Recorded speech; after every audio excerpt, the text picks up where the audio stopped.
Hello guys, welcome back to another video. We have finally done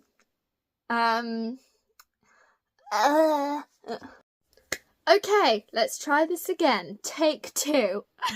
Hello guys and welcome back to another video. If you're new here, hello and welcome back. And if you're not new, hello and welcome. Today we're going to be doing a book review because I have finally finished a book and did a review on it.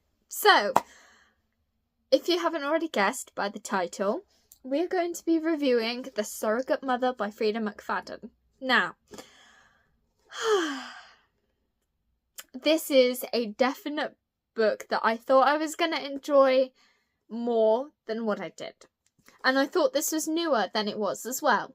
So the year that the book was originally published was 2020. However, this edition came out in 2025, and that's probably why I thought that it was a new book, because Freida McFadden was promoting the book, and the works which I got this book from, I'm not promoting the works, by the way, I'm just mentioning them, but where I got the works from, it seemed like this book was new, but it's not. It's been out for a good solid 5 years.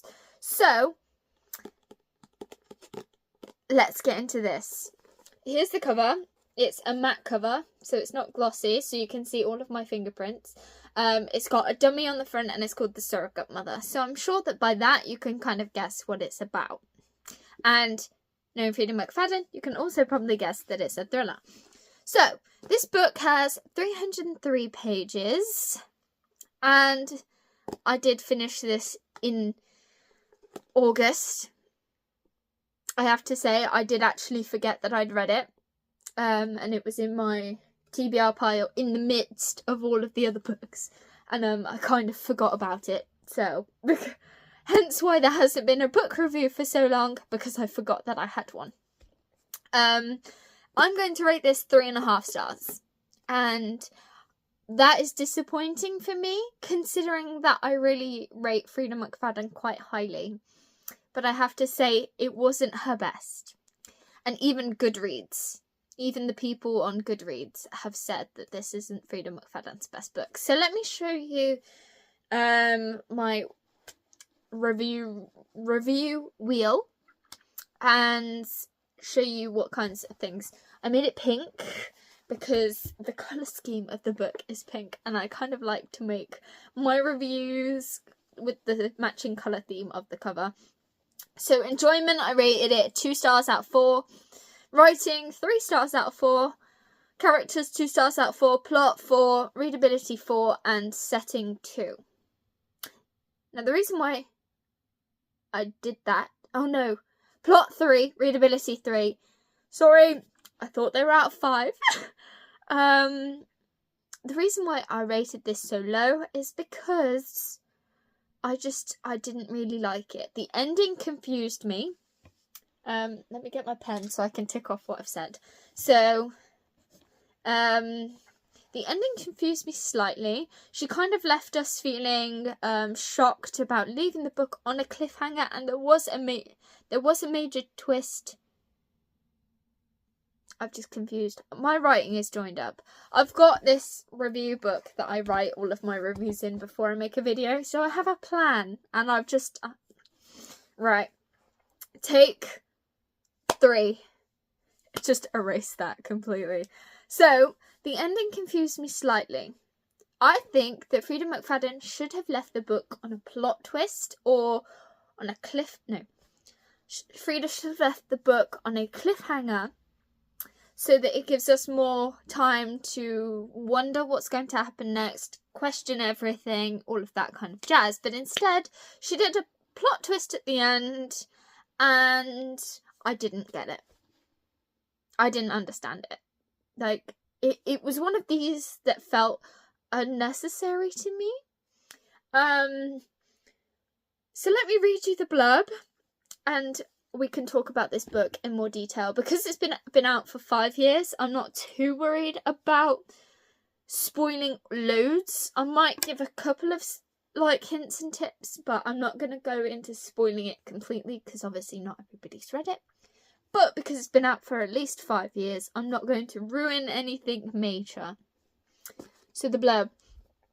Abby wants a baby more than anything, but after years of failed infertility treatments and adoptions that have fallen through, it seems like motherhood is not in her future. That is, until her personal assistant Monica makes a generous offer to serve as a surrogate.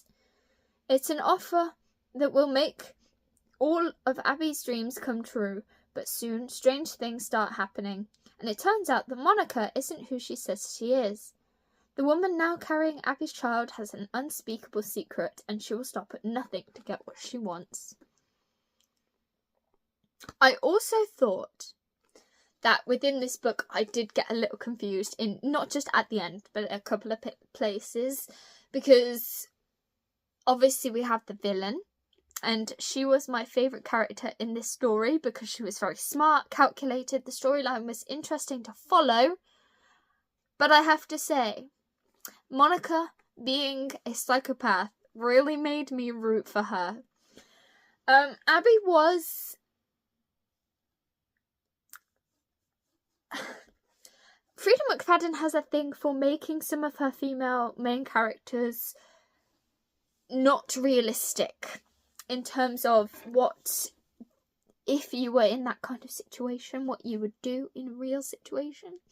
And I thought that Abby, the way that Abby reacted, was not how I would react. Yes, I know that the character isn't me, but I kind of embrace the role of the characters and kind of get into their heads, and I think that Abby didn't do what she should have done, but hey ho. I enjoyed the storyline. Like, the storyline was really good. The plot twist was highly unexpected, but like I said, I didn't understand some of it. This is one of my least favourite Freida McFadden books. It's one of my least favourite Freida McFadden books. It's not the worst Freida McFadden book, but it isn't my favourite.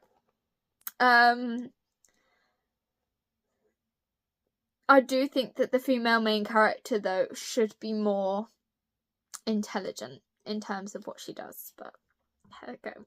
I think, though, that if you enjoyed thrillers, you would like this. Even if it's for a starter thriller, you would like this. It won't go... It is rereadable, I'll give you that, but I'm not going to directly come to it to read to get the thrill factor. I'd probably go for Neverlie, as Neverlie is one of my favourite Freida McFaddens. So, yeah. But all round, this wasn't bad. It was a 3.5 star, so it's not the worst thing that's ever been written. I'll give you that. I know that I hype Freida McFadden up so much, and I do love her.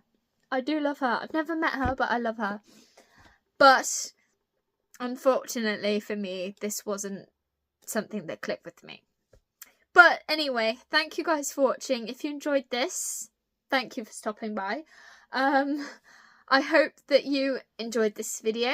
And I'll see you in the next one. Bye, guys.